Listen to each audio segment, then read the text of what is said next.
কোন দিকে যাচ্ছে ইরানের ভবিষ্যৎ? শীর্ষ নেতা আলী খামেনি কি গোপনে তার উত্তরাধিকারী নির্বাচন করছেন? কেন, কিভাবে এবং কখন এই সব ঘটবে? দীর্ঘ ৩৫ বছর ধরে ইরান শাসন করেছেন দেশটির সুপ্রিম লিডার খামেনি। চাঞ্চল্যকর খবর, মুসলিম বিশ্বের অন্যতম জনপ্রিয় এই নেতা নাকি কোমায় আছেন। স্তব্ধ করে দেয়া এমন একটি খবর পুরো বিশ্বে ছড়িয়ে পড়েছে। সাথে সাথে একটা প্রশ্ন ঘুরপাক খাচ্ছে, যদি খামেনি সত্যিই চলে যান তাহলে কে নেতৃত্ব নেবেন? কিভাবে ইরান তার নেতৃত্বের সংকট মেটাবে? এই মুহূর্তে ইরান কি নতুন এক বিপদের মুখোমুখি দাঁড়িয়ে? বিভিন্ন গণমাধ্যম অভ্যন্তরীণ সূত্রের বরাত দিয়ে জানিয়েছে, ইরানের সর্বোচ্চ নেতা আলী খামেনি এখন গুরুতর অসুস্থ, এমনকি কোমায় আছেন।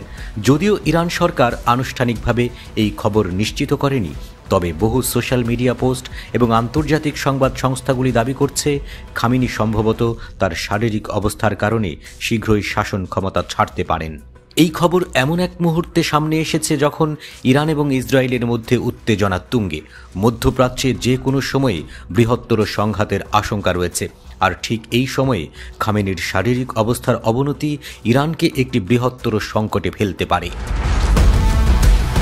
যদি খামেনি পদত্যাগ করেন বা মারা যান, তাহলে কে হবে তার উত্তরসূরি? দীর্ঘদিন ধরে এটা একটা ওপেন সিক্রেট যে খামেনি সম্ভবত তার ছেলে মুজতবা খামেনিকে তার উত্তরাধিকারী হিসেবে দেখতে চাইছেন। কিন্তু ইরানের শীর্ষ নেতার আসনে বসার জন্য তিনি কি উপযুক্ত?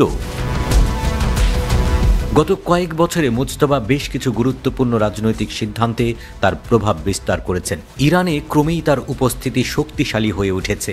যদিও তাকে কখনো সরকারি পদে দেখা যায়নি, তারপরও তার প্রভাব এখন অনেক বেশি।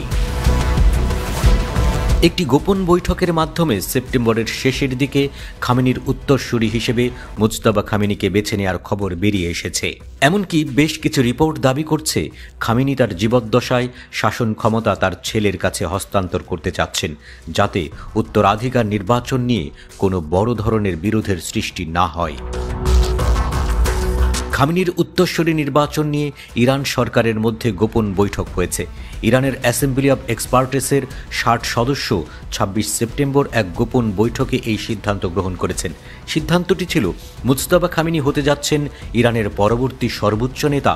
কিন্তু এই সিদ্ধান্তে অনেকেই বিরোধিতা করেছেন। ইরানে রাজনৈতিক অস্থিরতার আশঙ্কা তৈরি হয়েছে, বিশেষ করে মুজতবার নেতৃত্ব গ্রহণের পর সম্ভাব্য জনবিক্ষোভের আশঙ্কা। বিক্ষোভের আতঙ্ক এতটাই তীব্র ছিল যে বৈঠকটি পুরোপুরি গোপন রাখা হয়েছিল। সরকার বিশেষভাবে চেয়েছিল যে কোনোভাবেই জনগণের মধ্যে উত্তেজনা বা বিরোধের সৃষ্টি না হয়, কারণ খামেনির স্বাস্থ্য নিয়ে যে সন্দেহ প্রকাশিত হচ্ছে তা যদি সঠিক হয় এবং জনগণ এই পরিস্থিতি সম্পর্কে জানে, তাহলে ইরানে নতুন এক বিপ্লবী পরিস্থিতি সৃষ্টি হতে পারে।